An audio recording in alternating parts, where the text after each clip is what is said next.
بسم الله الرحمن الرحيم والصلاة والسلام على أشرف المرسلين الحمد لله رب العالمين الحمد لله الذي هدانا لهذا وما كنا لنهتدي لولا أن هدانا الله رب اشرح لي صدري ويسر لي أمري واحلل عقدة من لساني يفقهوا قولي أما بعد السلام عليكم ورحمة الله وبركاته et bienvenue Salam. à tous dans cette vidéo qui vient ponctuer notre série de vidéos sur la pratique du tahajjud. Il y a eu énormément de questions concernant la pratique du witr, des questions relatives à la jurisprudence. Donc c'est pour ça que j'ai fait appel à notre frère et bien-aimé Cheikh Abdullah qui est spécialiste de la question. Pour ceux qui ne le connaissent pas, Cheikh Abdullah est l'un des membres fondateurs de l'Institut Maïdars et également étudiant, doctorant en jurisprudence islamique à l'université de al-Qura à Mecca. Donc, sans plus attendre, je vais lui passer la parole afin qu'il nous expose tout ce qu'il y a à savoir sur le witr. Et si c'est nécessaire, je reviendrai vers lui pour lui poser certaines questions. Cheikh Abdullah, à toi. Salam alaikum. Wa alaykum assalam wa rahmatullahi wa barakatuh. Alhamdulillah rabbil alamin. Salatu wassalam ala nabiyyina Muhammad wa ala alihi wa sahbihi ajma'in. Allahumma alimna ma yanfa'una وانفعنا بما علمتنا وزدنا علما يا رب العالمين اللهم فقهنا في الدين وعلمنا الحكمة والتأويل أما بعد السلام عليكم ورحمة الله وبركاته mes très chers frères et sœurs. Avant tout, je tiens à remercier Mourad de m'accorder cette opportunité de pouvoir partager aujourd'hui avec vous certaines règles ou aborder certaines règles juridiques relatives à cette adoration qui est le witr et qu'on va voir qui est une adoration qui est très importante. Sans plus tarder, j'entre dans le vif du sujet. Sachez, mes très chers frères et sœurs, que le witr vient du terme witr, et on dit aussi en arabe watr, on a les deux versions, qui définit le sens impair, ou le terme impair. Pourquoi? Et on va le voir par la suite lorsqu'on va aborder les différentes façons, les différentes manières de pouvoir faire le witr. On va se rendre compte qu'au final, toutes les manières, que ce soit 1, 3, 5, 7, 9 et plus, elles terminent par un nombre impair, d'où l'appellation witr. Cette prière, salat al-witr, mes chers frères et sœurs, a un mérite qui est énorme. Et le Nabi sallallahu alayhi wa sallam l'a rappelé dans un hadith que Inna Allah azza wa jal zadakum bi salatin hafidhu alayha hiya salat al-witr. Allah azza wa jal vous a ajouté une prière et on vous demande de la préserver qui est la prière de al-witr. Et les savants sont d'accord pour reconnaître que Nabi sallallahu alayhi wa sallam n'a jamais délaissé le witr, que ce soit en voyage ou bien lorsqu'il était résident. Et cela montre l'importance de cette prière qu'on se doit de jamais négliger. J'irai même plus loin, il a été rapporté certaines paroles de nos savants, à l'image de l'imam Ahmed, qui disaient que celui qui délaisse le witr est une personne qui est mauvaise. Il n'y a qu'une personne qui est en soi mauvaise pour délaisser tout le temps le witr. Donc ça concerne, mes très chers frères et sœurs, l'importance de cette adoration. Quant au statut, le statut de l'witr, alors là, la question se pose. Le witr, est-ce une obligation, une action recommandée simplement, ou bien c'est une sunna mu'akkada, c'est-à-dire que c'est une action qui est vivement recommandée. Sachez que al-jumhur, donc la majorité des 4 écoles juridiques, les malikites, les shafi'ites et les hanbalites, sont d'accord pour dire que le witr fait partie des sunan mu'akkada, que c'est une prière qui est vivement recommandée, mais ce n'est pas une prière obligatoire, contrairement à l'avis apporté des Hanafites. On ne va pas s'étaler sur la divergence, mais les textes sont nombreux. Ils sont nombreux, les textes qui prouvent et qui démontrent que cette prière est une prière qui est vivement recommandée. On va retenir un texte qui est le hadith de l'Arabi, le hadith du Bédouin, cette personne qui s'est présentée au prophète sallallahu alayhi wa sallam et interrogea le prophète sallallahu alayhi wa sallam sur certaines adorations ou bien sur les piliers de l'islam. Lorsqu'il interrogea le prophète sallallahu alayhi wa sallam sur la prière, le Nabi sallallahu alayhi wa sallam lui a évoqué les 5 prières obligatoires. Et le Bédouin a dit Fahal alayya ghayrahun, y a-t-il d'autres prières autres que ces prières, 5 prières obligatoires? Et le Nabi sallallahu alayhi wa sallam il a dit La illa an tatawwa. Non, si ce n'est que les prières surrogatoires. Donc on déduit de ce hadith-là que la prière de l'witr n'est pas une obligation, mais c'est une action qui est recommandée. Autre question, la deuxième question, qui est le temps de l'witr. Très important que de connaître à partir de quand nous avons la possibilité de pouvoir prier le witr et à partir de quand est-ce que le witr termine. Sachez qu'encore une fois, la majorité écrasante des jurisconsultes évoque que salat al-witr commence à partir de l'Isha. Oui, c'est une prière qui se fait la nuit, mais on ne prend pas en compte le Maghrib, d'accord? La nuit, islamiquement parlant, commence à partir de le Maghrib. Mais concernant le witr, sa validité, ou bien on peut commencer à prier le witr à partir de la prière de l'Isha jusqu'à l'apparition de l'aube. L'apparition de l'aube qui est ce fil blanc à l'horizon qui marque le début de Salat al-Fajr. Et l'imam du Mundhir a rapporté un consensus des savants que sur le temps de l'witr qu'il débutait de l'Isha et se termine, ou bien après l'Isha ou au temps de l'Isha et se terminait au temps de Al-Fajr. Une question qui se pose qui est si une personne a raté, n'a pas pu faire le witr durant ce créneau, c'est-à-dire après l'Isha, après avoir prié la prière de l'Isha. Attention, lorsque je dis après l'Isha, on prend en considération deux choses. Le temps de l'Isha, il faut que le temps de l'Isha soit venu, et secondo, il faut avoir prié l'Isha. Je ne peux pas faire le witr si je n'ai pas encore prié l'Isha. Prenons l'exemple du voyageur qui a décidé de regrouper le Maghrib et l'Isha au temps de l'Isha. D'accord? Supposons qu'il fait le Maghrib, mais n'a pas encore fait l'Isha. Est-ce qu'il peut faire la prière de l'huître? La réponse est non. Pour pouvoir faire la prière de l'huître, il faut déjà d'être, d'une, s'assurer que le temps de l'Isha est bienvenu, et secondo, avoir fait prier la prière de l'Isha. Donc une personne qui n'a pas eu le temps de faire la prière de l'huître, a-t-il la possibilité de rattraper cela? On dit oui.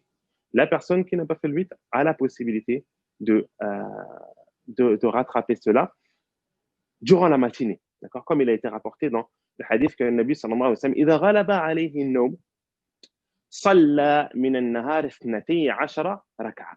Si il a été pris par le sommeil et qu'il n'a pas pu se lever pour faire l'huître, il rattrapait cela durant la matinée 12 rak'at. Donc les savants disent que celui qui n'a pas pu se réveiller, qu'il rattrape sa prière, mais de façon paire et non impaire. Un exemple.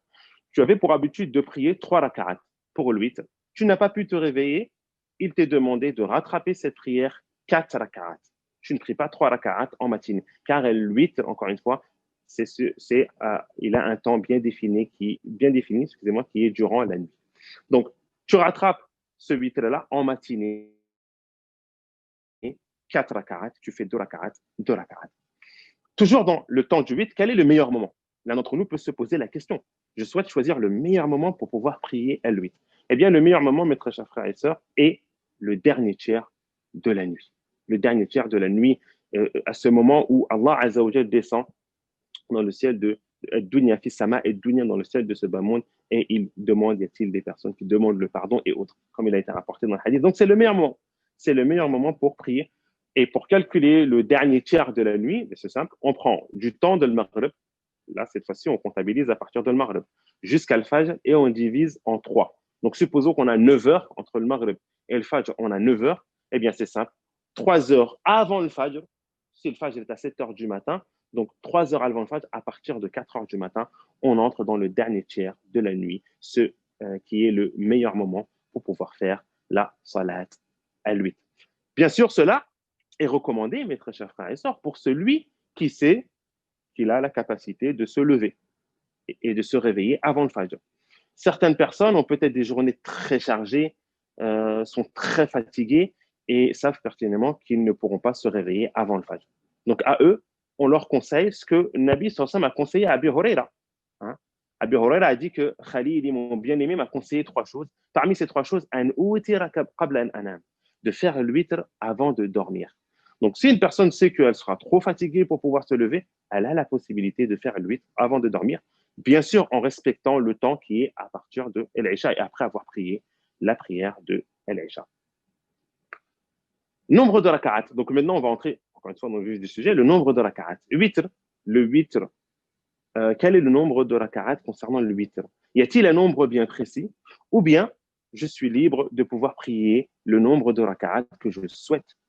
Alors, sachez que dans le hadith qui est rapporté par Aïcha, il est évoqué que le Nabi sallam souvent il priait 11 raka'at ou bien 13 raka'at. Ça, c'est la prière du prophète sallallahu alayhi wa sallam.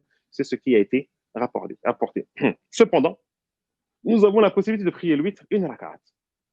Nous avons la possibilité de prier 3 raka'at, 5 raka'at, 7 raka'at, 9 raka'at, 11 raka'at, 13 raka'at et même plus si on le souhaite. D'accord? Oui, Aïcha radiallahu anha, a rapporté que le Nabi sallallahu alayhi wa sallam avait pour habitude de prier 11 ou 12, mais les savants évoquent que cela ne montre pas ou ne définit pas l'interdiction de pouvoir rajouter et de, pourquoi pas, prier 15, 17, 20 raka'at, comme on trouve des fois dans certaines régions, dans certaines mosquées durant le Ramadan. Alors, comment prier ces raka'at? Nous allons aborder étape par étape. Premièrement, une raka'at. Sachez qu'on a la possibilité de prier une raka'at, même si dans certaines écoles juridiques, comme c'est le cas chez les Malikites, ils évoquent que c'est détestable de se référer à une raka'at. D'accord? Mais on a la possibilité. Le Nabi sallallahu alayhi wa sallam nous a évoqué qu'une personne, si elle a peur que le subh, que l'heure de la prière de subh vienne, qu'il prie une raka'at. Yutir bi raka'atin wahida. D'accord? Donc, on a la possibilité de faire une raka'at, et là, c'est clair, on fait une raka'at, on récite ce qu'on souhaite réciter du Coran, et là, on termine notre raka'at par le taslim. Donc, une raka'at, il n'y a pas, c'est simple, on prie cette raka'at. Deuxièmement, si on prie 3 raka'at, et c'est ce que fait souvent les gens, d'accord? Ils prient le witr, 3 raka'at. Alors, juste avant, le witr, lorsqu'on évoque le witr, on ne comptabilise pas la ratiba après l'isha. Les 2 raka'at que les gens prient après l'isha, on ne les comptabilise pas. Si tu es à la mosquée, tu as terminé par exemple la prière de l'isha, et que tu te lèves, tu pries 2 raka'at. Ces 2 raka'at-là, on ne les comptabilise pas dans le witr. Alors, ces 2 raka'at font partie de qiyam al-layl. Qiyam al-layl, c'est beaucoup plus large.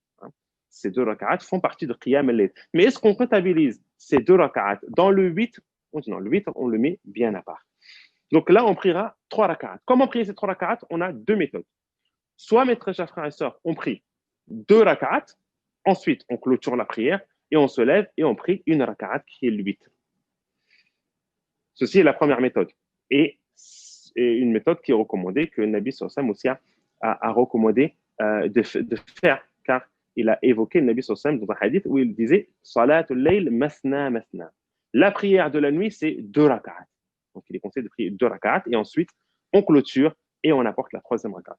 Mais on a la possibilité de prier les 3 bitashahhud wahid, c'est-à-dire enchaîner les 3 raka'at. Je prie une raka'a, une unité, je termine, je me lève, je prie la deuxième. D'accord? Lorsque je termine la deuxième, je ne m'assois pas pour faire tashahhud. Je me lève et je prie la 3e unité de prière. Ensuite, je m'assois au tashahhud et je clôture la prière. Donc ça, c'est 3 raka'at qu'on prie d'affilée. Et il a été rapporté cela aussi dans le hadith rapporté par Abu Bakr Siddiq, que le Nabi sallallahu alayhi wa sallam kana yutir bi thalathi la yaq'ud illa fi akhirihin. Il priait le witr de 3 raka'at et il ne s'asseyait qu'à la fin, c'est-à-dire à la 3e raka'at. D'accord? Bien sûr, on ouvre une parenthèse, on n'a pas le droit, et certains savants disent que c'est déconseillé, d'autres vont même plus loin et disent que c'est haram, on n'a pas le droit de prier le witr comme on prie le maghrib. C'est-à-dire, je prie 2 raka'at, je m'assois, je fais le tashahhud, et ensuite je me relève et je prie une 3e raka'at, je fais le tashahhud et je clôture. D'accord? Donc ça, on évite de prier de cette manière afin de ne pas faire ressemblance à la salat al-maghrib.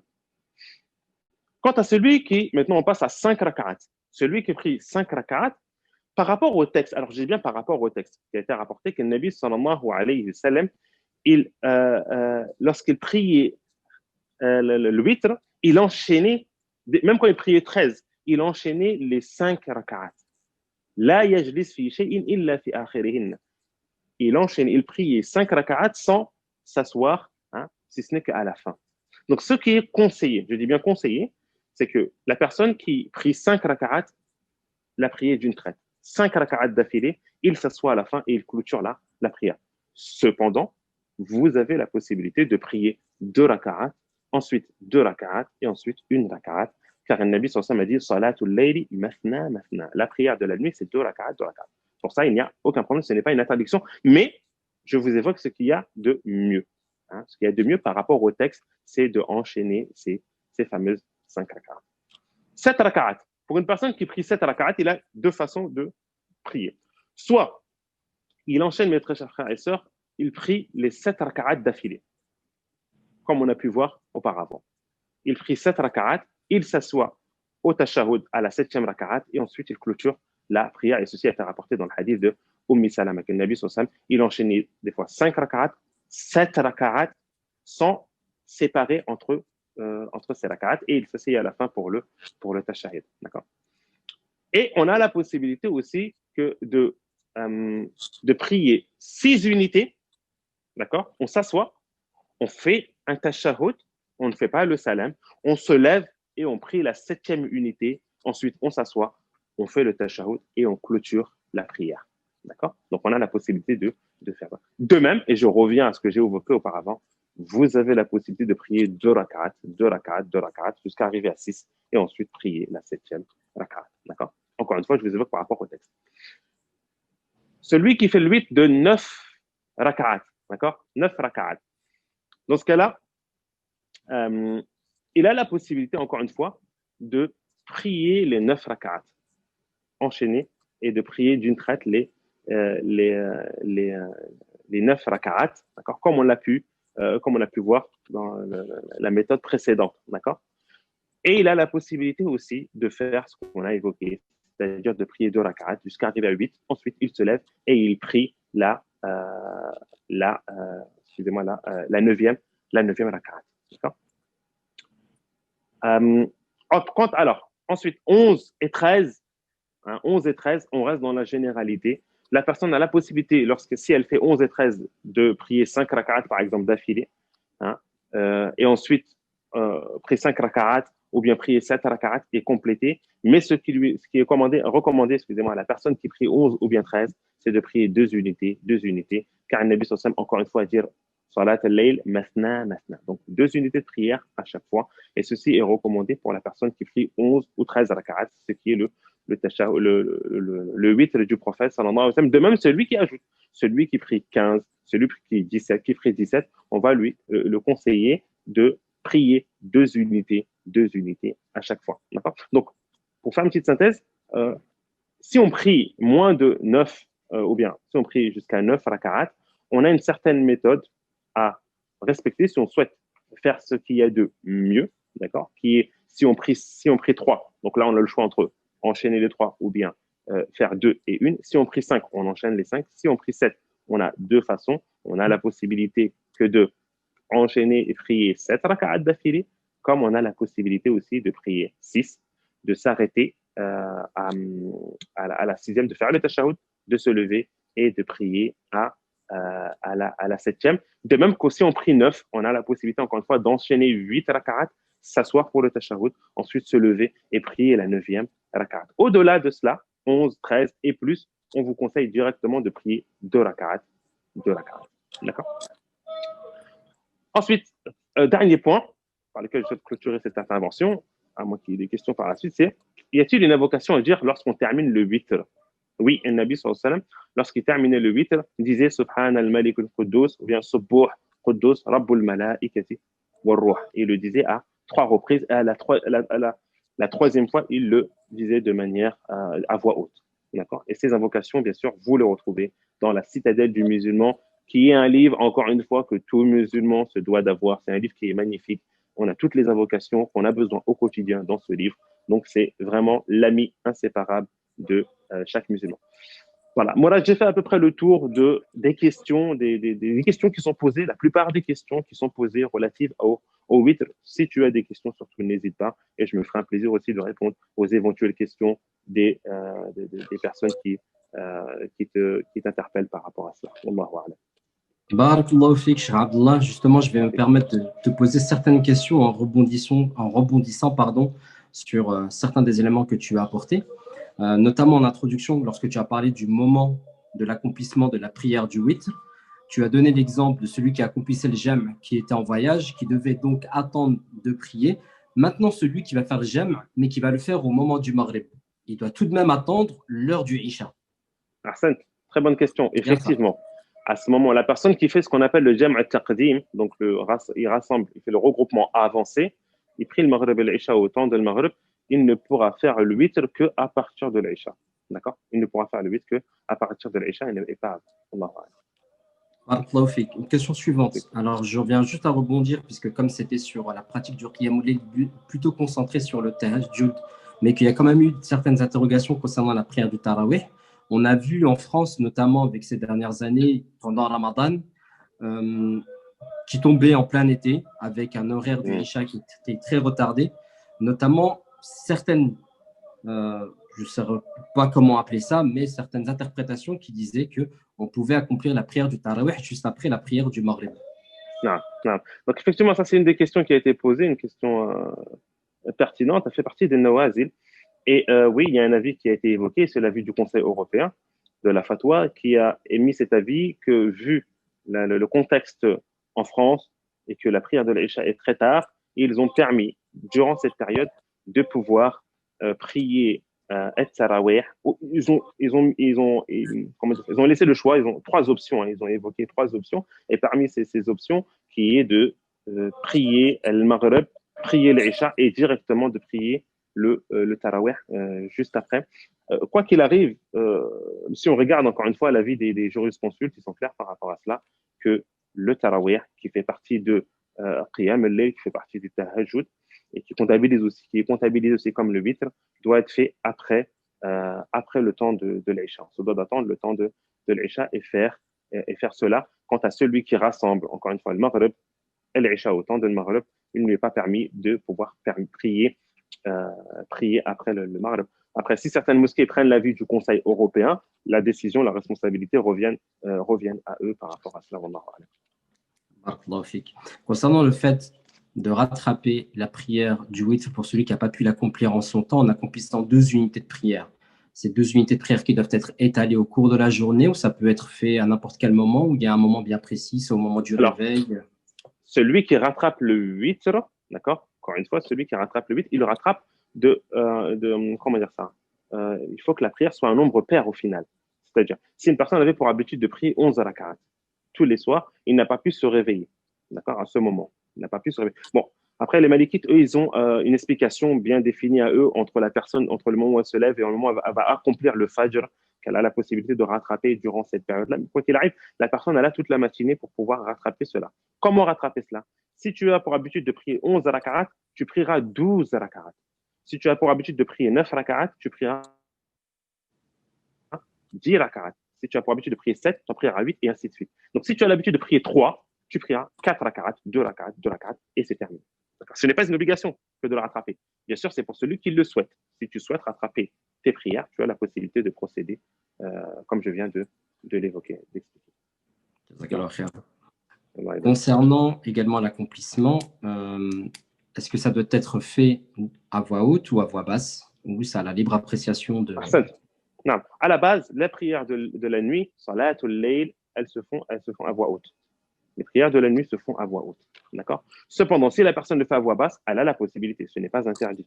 D'accord? Mais ce qui est recommandé, c'est de faire à voix haute. Car on a cette règle générale qui est que les prières de nuit se font à voix haute.